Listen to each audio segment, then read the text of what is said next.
안녕하세요. K감동 피플입니다. 프랑스 떼제베, 일본 신칸센, 독일 IC, 스페인 탈고까지 세계 철도, 강국들이 사활을 건 초대형 프로젝트에 달려들었습니다. 모두가 유럽 한국의 압승을 확신했고 한국은 단지 들러리일 뿐이라고. 그런데 그 순간 아무도 예상치 못한 반전이 벌어졌습니다. 기술보다 더 강한 무기가 있었던 걸까요? 제 이름은 사미르 야쿠베크. 우즈베키스탄 교통부 산하 고속철도 전략기획국의 차장으로 일하고 있습니다. 37세 타슈켄트 국립대에서 도시계획을 전공한 후 독일에서 교통공학 석사를 마치고 돌아왔습니다. 우즈베키스탄의 미래를 위해 속도를 논하는 일에 매일같이 몰두하고 있지만 정작 제 삶은 늘 느림과 신중함으로 가득했습니다. 제가 철도에 관심을 갖게 된 건 아주 어릴 적 부모님과 함께 타슈켄트에서 사마르칸트까지 무려 9시간이나 걸리는 낡은 열차를 탔던 기억 때문입니다. 긴 여정 동안 불편한 좌석,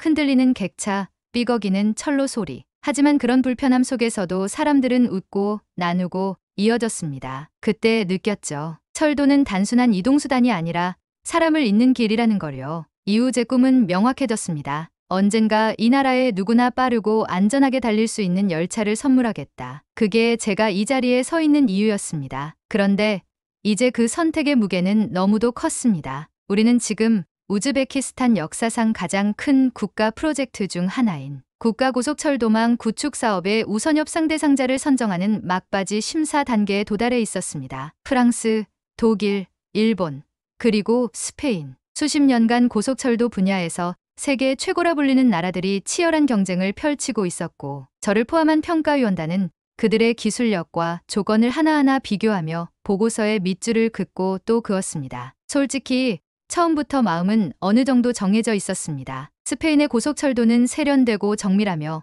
무엇보다 세계 곳곳에서 이미 안정적으로 운영되고 있었기 때문입니다. 우리에게도 그런 완제품이 필요하다고 생각했습니다. 더 이상 시행착오는 안 된다고, 이제는 눈에 보이는 완성품이 필요하다고. 그런데 이상했습니다. 대한민국 컨소시엄의 발표가 다가오자 분위기가 조금씩 바뀌기 시작했습니다. 처음엔 평가 대상 후보 중 하나에 불과했던 한국이 발표 당일 회의장에 들어오자마자 묘한 긴장감이 돌았습니다. 그리고 그는 등장했습니다. 김현우 대표, 한국철도기술연구소 출신으로 국내 최초의 독자 고속철도 시스템 HMU430X 개발에 주도적으로 참여했던 인물. 지금은 한국중앙아시아 철도협력 플랫폼의 책임자로 활동하고 있었죠. 김 대표의 첫인상은 아주 조용했습니다. 무대에 오를 때도, 사람들과 인사를 나눌 때도 다른 국가 대표들처럼 유창한 외국어로 매끄러운 소개를 하지도 않았습니다. 하지만 바로 그 조용함이 이상하게 우리를 집중하게 만들었습니다. 그는 이렇게 말했습니다. 우리는 KTX를 처음 도입할 때 기술의 벽 앞에서 좌절했습니다. 니어들이 내부를 들여다보지 못하게 했고 우리는 단순한 운용자에 머물러야 했죠. 그러나 거기서 멈추지 않았습니다. 우리는 기술 독립을 선택했습니다. 그 순간 회의장 안은 이상할 정도로 조용해졌습니다. 기술 독립, 그 단어는 저의 마음 깊은 곳을 건드렸습니다. 왜냐하면 바로 그 외부 기술 의존의 문제는 지금의 우리가 겪고 있는 것이었기 때문입니다. 우즈베키스탄은 이미 수년 전부터 일부 고속철도 시스템을 해외 기업과 함께 구축하고 있었습니다. 그때도 프랑스와 중국이 앞다투어 진출했지만 그들의 접근은 분명했습니다. 우리는 열차를 줄게. 하지만 운영과 유지 보수는 너희가 배우지 못하도록 하겠다. 모든 기술은 블랙박스였고 단 하나의 나사도 우리가 손댈 수 없었습니다. 한 번 고장이 나면 현지 엔지니어들은 손도 못 대고 수천 킬로미터 떨어진 본사에 이메일을 보내는 수밖에 없었습니다. 답장이 오기까지 며칠, 수리에는 몇 주, 그 사이 수백만 명의 일상이 멈췄습니다. 그런 속수무책의 경험은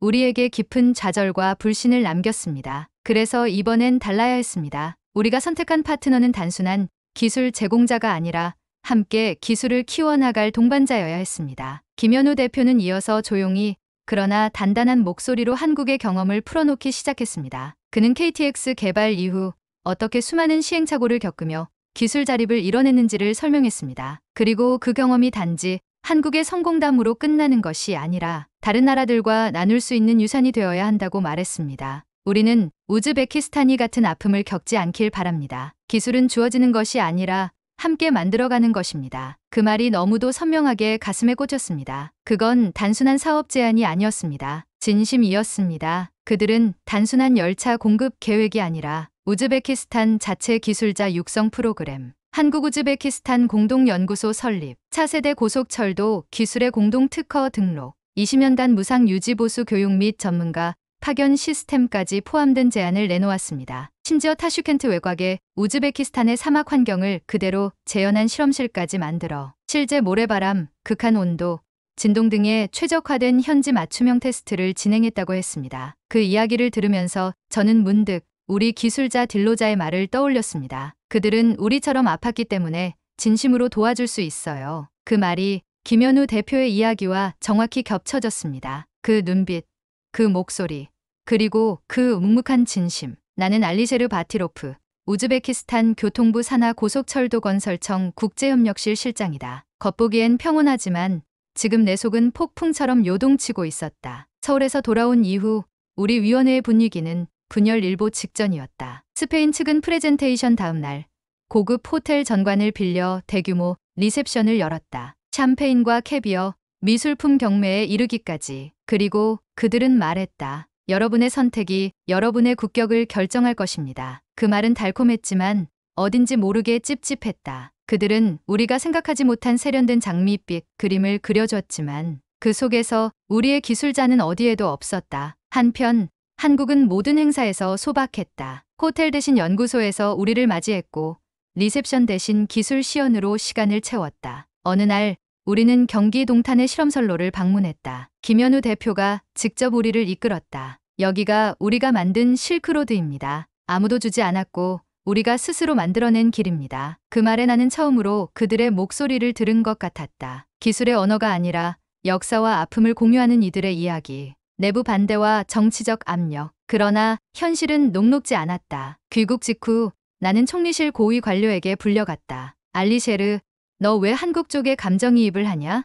스페인 쪽은 이미 유럽개발은행 보증까지 붙였다. 그쪽으로 가는 게 안전하지 않겠어? 나는 대답하지 않았다. 아니, 할 수 없었다. 이 사업은 단순히 열차 몇 대를 도입하는 문제가 아니었다. 우리는 새로운 국가 산업의 패러다임을 만들고 있었고 그 중심엔 사람과 기술이 함께 있어야 했다. 내 옆에는 딜로자, 우즈베키스탄 철도청의 유일한 여성 엔지니어가 있었다. 그녀는 어느 날 밤 내게 조용히 말했다. 알리제르 씨, 당신은 기술만 보지 마세요. 사람을 보세요. 한국은 우리를 기술자로 키우겠다고 했어요. 스페인은 그냥 운영 매뉴얼을 주겠다고 했고요. 진심은 어떻게 전달되는가? 며칠 뒤 나는 다시 한국을 찾았다. 서울이 아니라 충청북도 음성. 작은 부품 제작 공장이 있다고 했다. 솔직히 의아했다. 왜 대기업 본사가 아닌 그런 시골의 공장인가? 그곳에서 나는 한 장인의 이야기를 들었다. 고속철도 브레이크 밸브 하나를 0.01mm 단위로 맞추기 위해 15년간 연구한 사람. 그는 말했다. 기술은 숫자가 아니라 집요함이 만든 겁니다. 이 밸브가 한국 고속철도 1호차에 들어갔을 때 저는 울었습니다. 그 순간 나도 이상하게 울컥했다. 우리는 너무 오랫동안 기술을 말하면서도 그 기술 뒤에 사람을 잊고 있었다. 딜로자의 발표? 결정회의를 하루 앞둔 날 우리는 비공개 기술 세션을 열었다. 딜로자가 한국 팀과 함께 3주간 준비한 시뮬레이션 발표를 했다. 우즈베키스탄의 기후 조건에 맞춘 차세대 동력 분산형 열차 개발안입니다. 모래 입자 테스트는 이미 한국 측의 경기 사막 환경실험실에서 완료되었습니다. 모두가 놀랐다. 특히 한국 측의 실험실이라는 단어에 고개를 들었다. 우리는 그 실험실의 벽에 이런 글을 봤습니다. 다음 세대는 우리가 만든 길 위를 더 안전하게 달릴 것이다. 한국은 그걸 우리와 함께 하자고 합니다. 그 순간 회의실은 조용해졌다. 그 조용함은 판단의 시간이자 감동의 순간이었다. 김현우 대표의 마지막 제안. 다음 날 한국 대표단은 공식 프레젠테이션을 열었다. 김현우 대표는 말없이 큰 화면을 가리켰다. 한 소년이 허름한 철도 마을을 걷고 있었고 영상 내레이션이 시작되었다. 1999년 서울 외곽의 철도 마을. 한 소년은 매일 KTX를 멀리서 바라봤습니다. 그러나 그 기차 안에는 그를 위한 자리는 없었습니다. 그는 결심했습니다. 기술을 갖는 것이 아니라 나눌 수 있는 기술을 만들자고. 그 소년이 바로 김현우 대표였다. 이제 우리는 여러분과 함께 새로운 철도 문화를 만들고 싶습니다. 단순한 제품을 넘어서 파트너가 되는 기술. 함께 실패하고 함께 다시 일어나는 동반자 말입니다. 위원회 내부 최종 회의 프레젠테이션 후 우리는 마지막 비공개 투표를 진행했다. 총 9표 중 5표만 얻으면 결정이었다. 첫 번째 투표 스페인 3표, 한국 2표. 두 번째 투표 스페인 3표, 한국 4표. 세 번째 투표에서 마지막 두 의원이 고개를 숙인 채 투표함에 표를 넣었다. 결과는 6대 3, 한국 승. 그 순간 아무 말도 없었다. 하지만 나는 딜로자의 눈빛에서 확신을 읽었다. 그 눈빛은 단순히 이겼다는 감정이 아니라 우리가 옳은 선택을 했다는 확신이었다. 작은 변화의 시작. 그날 밤 나는 오래된 구경철도 호텔의 발코니에서 밤하늘을 올려다보았다. 우즈베키스탄의 별빛 아래 나는 생각했다. 우리는 더 이상 과거에 종속된 기술 수입국이 아니다. 이제는 선택할 수 있는 나라가 되었다. 그리고 그 선택은 사람의 이야기에서 비롯되었다. 한국은 우리에게 열차를 준 것이 아니다. 길을 함께 걸을 수 있는 신뢰를 준 것이었다. 협약식 당일 타슈켄트는 이례적으로 맑았다. 한국 우즈베키스탄 고속철도 기술협력에 관한 MOU가 체결되는 날. 기자들의 셔터 소리, 번쩍이는 플래시, 그리고 김현우 대표의 짧지만 진심 어린 인사말. 이 협약은 시작입니다. 우리는 기차를 수출하지 않았습니다. 우즈베키스탄과 함께 기술과 사람을 나누기로 약속했을 뿐입니다. 그의 말은 큰 박수를 받았다. 그러나 나는 알고 있었다. 이 평화로운 미소 이면에 어떤 바람이 몰아치고 있는지를. 협력의 그림자. MOU 체결 후 협력 실무팀 구성이 시작되었다. 한국에서 42명의 기술자들이 입국했고 우즈베키스탄 측은 철도청 내 18명의 인재를 선발했다. 딜로자 역시 이 프로젝트의 핵심 엔지니어로 투입되었다. 그녀의 얼굴은 기대와 두려움이 교차하는 눈빛이었다. 내가 이렇게 중요한 프로젝트에 이름을 올릴 수 있을 거라고는 상상도 못했어요. 축하합니다. 그런데 솔직히 무섭기도 해요. 잘못하면 또 여자니까 그렇다는 말 들을까봐. 나는 아무 말도 하지 못했다. 딜로자의 말은 단지 개인의 두려움이 아니라 우즈베키스탄이 처음으로 맞이하는 공동기술 개발이라는 낯선 길의 불안을 상징했다. 협력 시작 2주 후 나는 외교부 초청으로 열린 모스크바 포럼에 참석했다. 그곳에서 만난 스페인 대표단은 나를 조용히 따로 불렀다. 알리셰르 실장, 정말 유감이군요. 우즈베키스탄은 이제 유럽개발은행과의 인프라 대출에서 제외될 수 있습니다. 나는 물었다. 협상은 끝났습니다. 기술적 우위가 우릴 이끌었을 뿐입니다. 우린 기술보다도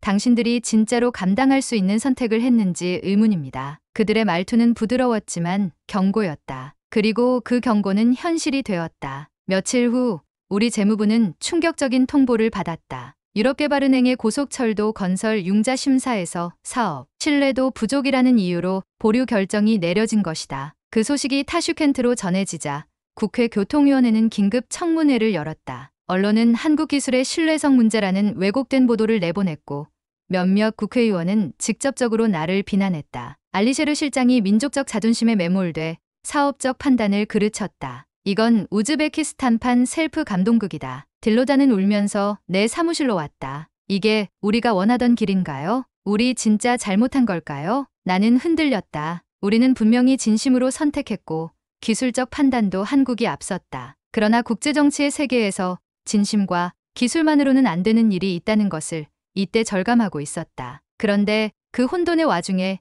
김현우 대표는 단 한 번도 항의하지 않았다. 대신 그가 보낸 것은 현장 테스트 영상이었다. 차량 기초 하부, 프레임을 우즈베키스탄 기후에 맞게 개조한 테스트 장면, 온도 25도, 모래바람 시뮬레이션, 그리고 진동 내구성 실험까지. 그리고 딸려온 쪽지 하나. 정치적 파도는 우리가 막을 수 없습니다. 그러나 기술은 사람을 배신하지 않습니다. 우리는 멈추지 않겠습니다. 그 메시지를 읽고 나는 깊은 숨을 내쉬었다. 이제부터는 정말 우리가 결정해야 할 순간이었다. 정면 돌파. 나는 직접 대통령 비서실에 보고서를 제출했다. 스페인 측의 로비, EBRD의 심사 문제, 그리고 한국 측의 기술 진척 상황까지 상세히 담았다. 그리고 이렇게 썼다. 우즈베키스탄이 원하는 것은 단순한 열차가 아닙니다. 우리 기술자의 눈빛을 바꿔놓을 수 있는 협력입니다. 며칠 후 대통령의 특별 지시가 내려왔다. 기술의 독립이란 무엇인가? 우리는 답을 얻기 위한 길 위에 서 있다. 이 프로젝트는 흔들리지 말고 끝까지 간다. 함께 걷는다는 것. 프로젝트는 이후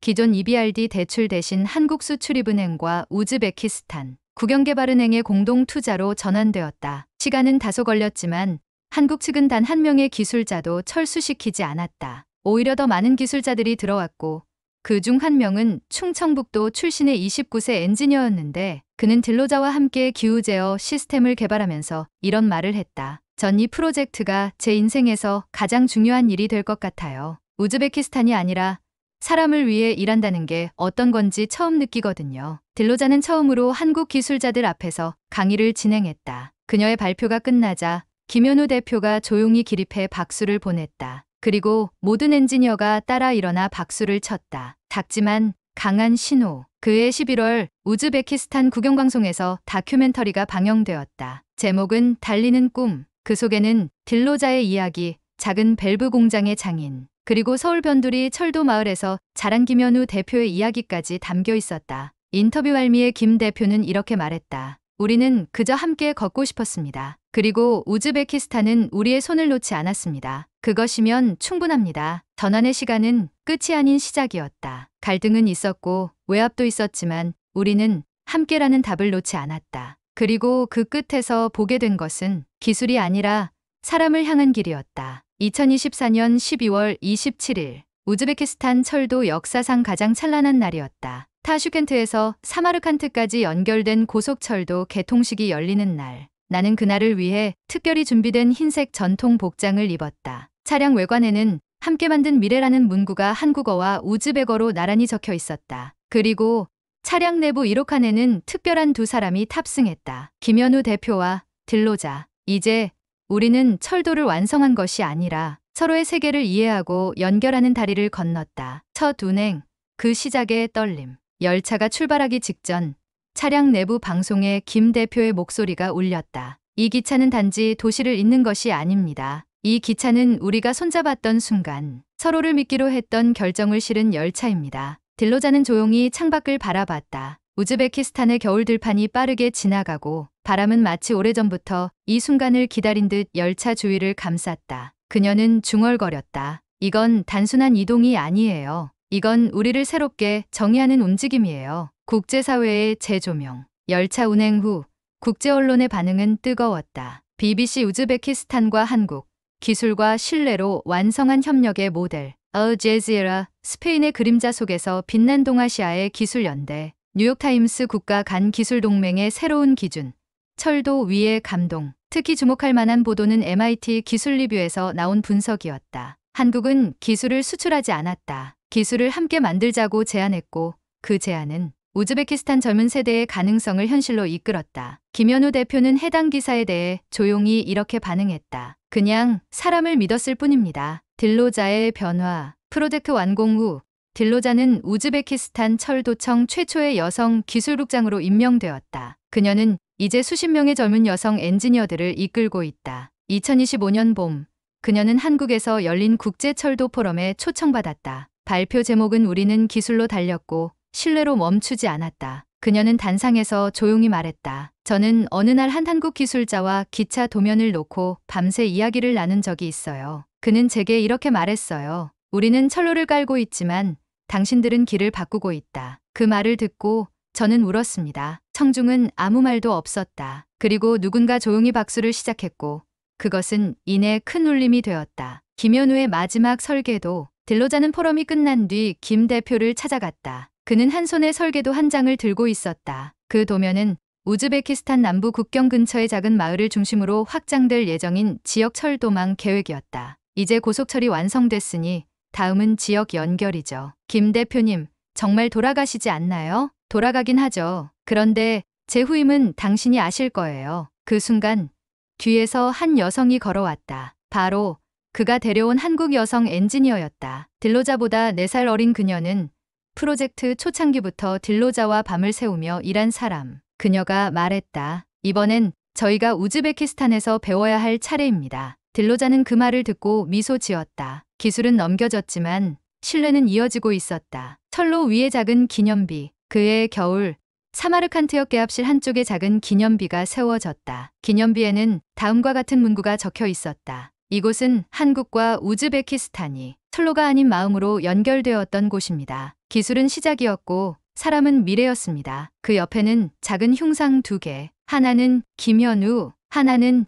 딜로자. 딜로자는 나에게 이렇게 말했다. 우리 두 사람의 얼굴이지만 이건 수천 명의 얼굴이기도 해요. 차마 조명을 받지 못했던 기술자들, 밤샘 작업자들, 서툰 통역을 견뎌낸 이들. 그 모두가 이 철도를 달리게 만든 거예요. 내 마음속 결론. 나는 이제야 깨달았다. 이 협력은 단순한 교통 인프라 수출이 아니었다. 이건 우즈베키스탄이 스스로의 미래를 새로 쓰기 위해 타인의 손을 받아들이고 자기 손을 내밀었던 여정이었다. 김 대표가 남긴 마지막 말이 떠오른다. 철로를 깔면서 알게 됐습니다. 땅 위에 선은 긋는 게 아니라 이어야 하는 거라는 걸요. 우즈베키스탄은 이제 남부 지역까지 고속철 계획을 수립했고 이제는 자국 기술자들이 주도의 설계를 진행하고 있다. 나는 더 이상 기술 수입국의 실무자가 아니라 기술 공동체의 구성원으로서 세계를 바라본다. 그리고 언젠가 이 철도를 따라 나의 딸도 나의 후배들도 나보다 더 멀리,